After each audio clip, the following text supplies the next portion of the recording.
আলেম ওলামাদের বাদ দিয়ে কোনো সিদ্ধান্ত মেনে নেওয়া হবে না। তাহারিকে খতমে নবুয়াত বাংলাদেশের আমির ডাক্তার মাওলানা এনায়েতুল্লাহ আব্বাসী পীর জয়নপুরী বলেছেন, বাক স্বাধীনতার নামে যে ইসলামের বিরোধিতা করবে তাকে আইনের আওতায় আনতে হবে। জঙ্গি তকমা দিয়ে আমার দেশের আলেম ওলামাদের কারাগারে রাখা হয়েছে। বাবর সাহেব যদি মুক্তি পায় তাহলে জঙ্গির মামলায় আলেম ওলামারা কেন মুক্তি পাবে না? যদি তারা মুক্তি না পায় তাহলে শুধু সংস্কার কেন, নির্বাচন পর্যন্ত হতে দেওয়া হবে না? 4 দফা দাবিতে রাজধানীর সোহরাওয়ার্দী উদ্যানে হেফাজতে ইসলামের মহাসমাবেশে তিনি এসব কথা বলেন। মাওলানা এনায়েতুল্লাহ আব্বাসী বলেন, নারী বিষয়ক সংস্কার কমিশন এবং মানবিক করিডোরের নামে দেশের স্বাধীনতা, সার্বভৌমত্ব ও মানুষের ধর্মীয় অনুভূতিতে আঘাত দেওয়া হচ্ছে। আমার মনে হয় নারী বিষয়ক বিতর্কিত সংস্কার কমিশন গঠন করে আমাদের দৃষ্টি ভিন্ন দিকে প্রবাহিত করা হচ্ছে। অন্যদিকে মার্কিন যুক্তরাষ্ট্রের সঙ্গে বাংলাদেশের স্বাধীনতা বিক্রির সওদাবাজি হচ্ছে কিনা তাও দেখতে হবে। তিনি বলেন, হেফাজতে ইসলাম শুধু দাবিই করবে না, সব মাযহাবের মানুষের পূর্ণ সমর্থন হেফাজতে ইসলামের প্রতি আছে, কারণ হেফাজতে ইসলাম হচ্ছে বাংলাদেশের সর্ববৃহৎ অরাজনৈতিক সংগঠন। তিনি মহাসমাবেশের পক্ষ থেকে দেশের কোটি কোটি মুসলমানের পক্ষ থেকে হেফাজতে ইসলামের আমিরের উদ্দেশ্যে বলেন, হেফাজতে ইসলাম বাংলাদেশের রাজনীতি করে না, করবেও না, কিন্তু অপরাজনীতি নিয়ন্ত্রণ করতে হবে। বাংলাদেশের 53 বছরের ইতিহাস কলঙ্কিত উল্লেখ করে আব্বাসী বলেন, দেশের আলেম ওলামা, পীরা মাশায়েখ ও মাদ্রাসা ছাত্রদের পবিত্র রক্তের উপরে পা রেখে তারা ক্ষমতায় যায়। ক্ষমতায় গিয়েই তারা ইসলাম ও মুসলমানদের চ্যালেঞ্জ করে। এই সুযোগ আর দেওয়া হবে না। অনতি বিলম্বে নারী বিষয়ক সংস্কার কমিশনের সমস্ত প্রস্তাব বাতিল করতে হবে। শুধু বাতিল করলেই হবে না, যে নারী নামক হিজড়াগুলো এই দুঃসাহস করেছে তাদের গ্রেফতার করে আইনের আওতায় আনতে হবে। বক্তব্যে ডক্টর ইউনূসকে আহ্বান জানিয়ে এনায়েতুল্লাহ আব্বাসী বলেন, আমরা গত 16 বছর ভারতীয় আধিপত্যবাদের বিরুদ্ধে রক্ত দিয়েছি। সর্বপ্রথম রামবাপ নাস্তিক ভারতীয় আধিপত্যবাদ ফেসিবাদের বিরুদ্ধে শাপলা চত্বরে রক্ত দিয়েছে হেফাজতে ইসলামের আলেম ওলামা কর্মীরা। সেই আন্দোলনের আগ্নেয়গিরিতে গত 5 আগস্ট ছাত্র জনতা আগুন দিয়েছে। অতএব আলেম ওলামাদের বাদ দিয়ে কোনো সিদ্ধান্ত মেনে নেওয়া হবে না। আওয়ামী লীগ নিষিদ্ধ না হলে দেশে কোনো নির্বাচন হবে না। আওয়ামী লীগ নিষিদ্ধের প্রশ্ন অমীমাংসিত রেখে দেশে কোনো নির্বাচন হবে না বলে মন্তব্য করেছেন জাতীয় নাগরিক পার্টির এনসিপি সদস্য সচিব আক্তার হোসেন। তিনি বলেন, আওয়ামী লীগের বিরুদ্ধে সব দল মিলে রাজনৈতিক সিদ্ধান্ত গ্রহণ করতে হবে। এক্ষেত্রে যারা আওয়ামী লীগকে প্রতিষ্ঠার চেষ্টা করবে তাদের বিরুদ্ধে ছাত্র সমাজ দুর্গ গড়ে তুলবে। রাজধানীর বায়তুল মোকাররম জাতীয় মসজিদের দক্ষিণ গেটে এনসিপি ঢাকা মহানগর আয়োজিত এক বিক্ষোভ সমাবেশে এসব কথা বলেন আক্তার হোসেন। আওয়ামী লীগকে মানবতা বিরোধী অপরাধে আখ্যা দিয়ে এনসিপি সদস্য সচিব বলেন, আওয়ামী লীগ দেশের জনগণের বিরুদ্ধে সন্ত্রাস চালিয়েছে, গণহত্যা করেছে, দেশের মানুষের উপর নির্যাতন চালিয়েছে। সেই দলটি আর কোনোভাবে বাংলাদেশের রাজনীতি করার অধিকার রাখে না। তিনি তত্ত্বাবধায়ক সরকারের প্রশ্নে বলেন, যে সরকার গণ অভ্যুত্থানের মাধ্যমে এসেছে সেই সরকারের ম্যান্ডেট নিয়ে কাজ করতে হবে। সুশীল তত্ত্বাবধায়ক সরকার আর কোনোভাবে গ্রহণযোগ্য নয়। বর্তমান পরিস্থিতিতে জনগণের মধ্যে যে গণ অভ্যুত্থান হয়েছে সেটি সরকারের প্রকৃত ক্ষমতার ভিত্তি। আক্তার হোসেন আরো বলেন, এখন পর্যন্ত আওয়ামী লীগের নিবন্ধন রয়েছে, কিন্তু আমরা হুঁশিয়ারি দিয়ে বলতে চাই, আওয়ামী লীগের নাম নিবন্ধন খাতা থেকে কেটে দিতে হবে। এটি কোনোভাবেই দেশ পরিচালনার জন্য উপযুক্ত দল নয়। জাতীয় পার্টির সমালোচনা করে তিনি বলেন, জাতীয় পার্টি ছিল আওয়ামী লীগের স্বৈরাচারের প্রতিষ্ঠাতা। আজও তারা দেশে স্বৈরাচারের রাজনীতি প্রতিষ্ঠার চেষ্টা করছে। শুধু আওয়ামী লীগ নয়, তাদের দোসর এবং যারা রাজনৈতিক দল বা সুশীল ব্যক্তিত্ব হিসেবে পরিচিত তাদের বিরুদ্ধেও কঠোর ব্যবস্থা নিতে হবে। এনসিপির সদস্য সচিব বলেন, 5 আগস্ট বাংলাদেশের জনগণ সিদ্ধান্ত নিয়েছে আওয়ামী লীগের নামে মুজিববাদী আদর্শে কোনো রাজনীতি চলতে পারে না। আজকে জনগণই তাদের ভাগ্য নির্ধারণ করবে। আক্তার হোসেন বলেন, এনসিপি আগেও শক্তিশালী আন্দোলনের মাধ্যমে দেশের রাজনীতিতে প্রভাব ফেলেছে এবং ভবিষ্যতেও রাজনৈতিক সিদ্ধান্তে জনগণের ঐক্যের মাধ্যমে চূড়ান্ত বিজয় অর্জন করবে। আওয়ামী লীগ ভবিষ্যতে এদেশে রাজনীতি করার অধিকার রাখে না। আওয়ামী লীগ ভবিষ্যতে এদেশে রাজনীতি করার অধিকার রাখে না বলে মন্তব্য করেছেন গণ অধিকার পরিষদের সভাপতি নুরুল হক নূর। তিনি বলেন, যে গণ অভ্যুত্থানে 2 সহস্রাধিক মানুষ জীবন দিয়েছে, 30,000 মানুষ পঙ্গুত্ব বরণ করেছে, ইতিহাসের বর্বরতম গণহত্যা ঘটিয়েছে, সেই আওয়ামী লীগের নিষিদ্ধকরণ প্রশ্নে ও গণহত্যার বিচারের প্রশ্নে বিগত 8 মাসে আমরা কোনো অগ্রগতি লক্ষ্য করিনি। অন্তর্বর্তী সরকারকে জানিয়ে দিতে চাই, এ নিয়ে কোনো টালবাহানা চলবে না।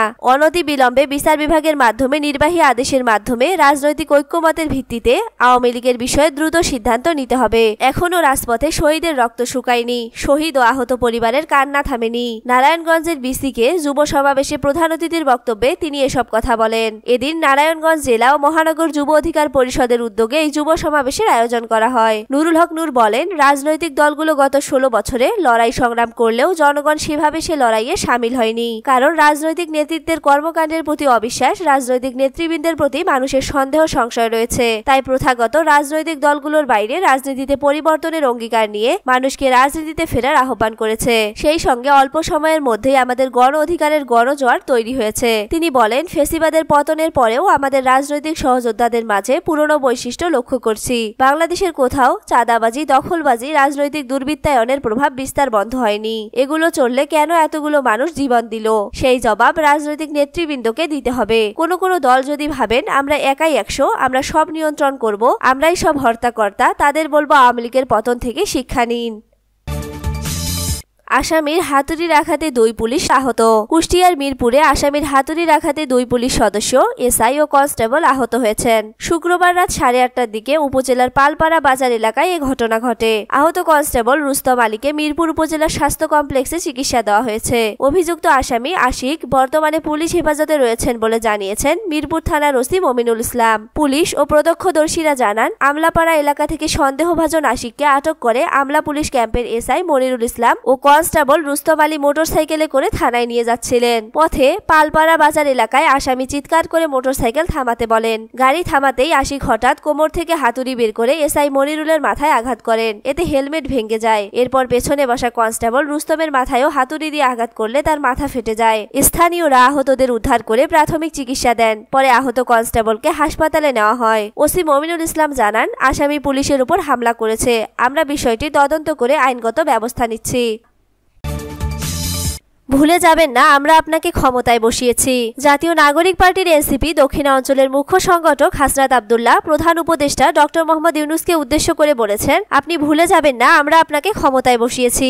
রাজধানীর ঐতিহাসিক সোহরাওয়ার্দী উদ্যানে হেফাজতে ইসলাম বাংলাদেশের মহাসমাবেশে বিশেষ অতিথির বক্তব্যে তিনি এসব কথা বলেন। এদিন সমাবেশে হাসনাত আব্দুল্লাহ বলেন, ডক্টর মোহাম্মদ ইউনূস গত কিছুদিন আগে বলেছেন আগামী নির্বাচনে আওয়ামী লীগ অংশগ্রহণ করবে কি করবে না সেই সিদ্ধান্ত নাকি আওয়ামী লীগের। আপনি ভুলে যাবেন না, আমরা আপনাকে ক্ষমতায় বসিয়েছি। আওয়ামী লীগ নির্বাচন করবে কি করবে না, নির্বাচনে আসবে কি আসবে না, এই সিদ্ধান্ত নিয়েছি আমরা। এছাড়া আওয়ামী লীগের পুনর্বাসন মেনে নেওয়া হবে না বলে মন্তব্য করে তিনি আরো বলেন, আমাদের দ্বিতীয় স্বাধীনতার 8 মাস পরে যেসব দাবিতে আজ আমরা এখানে জমায়েত হয়েছি সেটা আমাদের জন্য গর্বের কিছু নয়, বরং এটি আমাদের জন্য লজ্জার। 5 আগস্ট সিদ্ধান্ত হয়ে গিয়েছে, হাসিনার পুনর্বাসনের প্রতি সারা বাংলাদেশের মানুষ রেড কার্ড দেখিয়ে দিয়েছে। 5 আগস্ট আমরা সিদ্ধান্ত নিয়েছি এই ভূখণ্ডে আওয়ামী লীগের আর পুনর্বাসন হবে না। যেই আওয়ামী লীগ আমাদের দাড়ি টুপিওয়ালা ভাইদেরকে বাইতুল মোকাররমের সামন থেকে রাস্তায় নামিয়ে এনে হত্যা করেছিল, সেই আওয়ামী লীগের আর পুনর্বাসন হবে না। এনসিপির এই নেতা আরো বলেন, অত্যন্ত পরিতাপের বিষয় 8 মাস পরে এসে আমাদের দেশের অনেক রাজনৈতিক দল, অনেক রাজনীতিবিদ আমাদেরকে বারবার মনে করিয়ে দেয় আওয়ামী লীগ নাকি রাজনৈতিক দল এবং এই রাজনৈতিক দল নিয়ে সিদ্ধান্তে আসার এখতিয়ার নাকি আমাদের নেই। আওয়ামী লীগ মারা গেছে বাংলাদেশে আর জানাজা হয়েছে দিল্লিতে।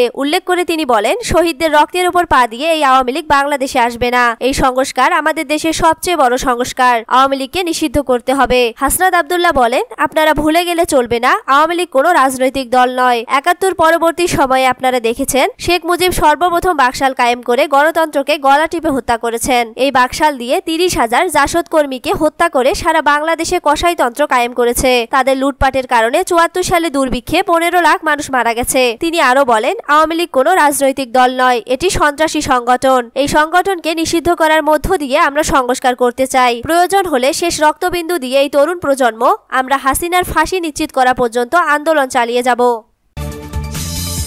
জাতীয় ঐক্যমত্য কমিশন কারো প্রতিপক্ষ নয়। জাতীয় ঐক্যমত্য কমিশন কোনো রাজনৈতিক দলের প্রতিপক্ষ নয়, বরং একটি সুনির্দিষ্ট জাতীয় সনদ তৈরি এর মূল লক্ষ্য বলে মন্তব্য করেছেন জাতীয় ঐক্যমত্য কমিশনের সহসভাপতি অধ্যাপক আলী রিয়াজ। শনিবার জাতীয় সংসদ ভবনের এলডি হলে বিএনপির সমমনা 12 দলীয় ঐক্যজোটের সঙ্গে সংলাপে বসার আগে এমন মন্তব্য করেন তিনি। সংলাপের সূচনা বক্তব্যে সংবিধান সংস্কার কমিশনের প্রধান হিসেবে আলী রিয়াজ জানান, কমিশনের সামনে 136টি প্রস্তাবনা রয়েছে, তবে আলোচনাগুলো শুধু এই প্রস্তাবনাগুলোর মধ্যে সীমাবদ্ধ থাকবে না, বরং 12 দলীয় ঐক্যজোটের পক্ষ থেকে যে কোনো প্রস্তাব ও পরামর্শকে গুরুত্ব দিয়ে বিবেচনায় নেওয়া হবে। তিনি বলেন, দলগুলোর মধ্যে মতের পার্থক্য থাকবে।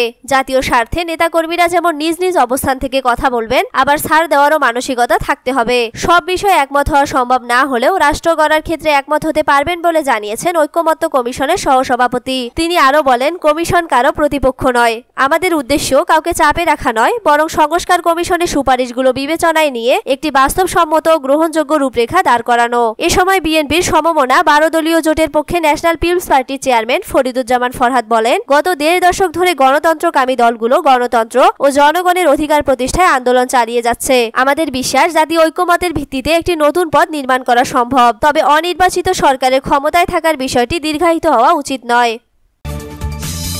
হেফাজত মাঠে নামলে কোনো উপদেষ্টা থাকতে পারবে না। নারী বিষয়ক সংস্কার কমিশন বাতিল সহ 4 দফা দাবি আদায় না হলে কঠোর কর্মসূচি ঘোষণা করার হুঁশিয়ারি দিয়ে হেফাজতে ইসলামের নায়েবে আমির ও খেলাফত মজলিসের মহাসচিব ডক্টর আহমদ আব্দুল কাদের বলেছেন, যদি দাবি মানা না হয় তাহলে আমরা পরবর্তী সময় আরো কঠিন কর্মসূচি ঘোষণা করব। ডক্টর আহমদ আব্দুল কাদের আরো বলেন, আমাদের দাবি স্পষ্ট। আমরা মুসলিমদের পক্ষ থেকে দাবি করছি যে নারী সংস্কার কমিশন গঠন করা হয়েছে তা অবিলম্বে বাতিল করতে হবে। এই কমিশন রেখে কোনো সংস্কার হবে না। আমরা দাবি করছি এই কমিশন যে প্রস্তাব পেশ করেছে তা প্রত্যাহার করতে হবে। জাতি তা প্রত্যাহার করেছে, আর কোনো বিকল্প নেই। তিনি আরো বলেন, আমরা দাবি করছি মানবিক করিডোরের নামে কোনো ব্যবস্থা করা যাবে না। দেশের জনগণের সঙ্গে আলোচনা করে সিদ্ধান্ত গ্রহণ করতে হবে। তাদেরকে এড়িয়ে গিয়ে না জানিয়ে সিদ্ধান্ত গ্রহণ জনগণ মানবে না। কাদের বলেন, আমরা দাবি করেছি শাপলা চত্বরে গণহত্যার বিচার করতে হবে। আমরা দাবি করেছি জুলাই আগস্টে গণহত্যার বিচার করতে হবে। আওয়ামী লীগকে দল হিসেবে বিচার করতে হবে। বিচারের আগ পর্যন্ত আর কোনো নির্বাচনে অংশ নেওয়ার কোনো সুযোগ থাকতে পারে না।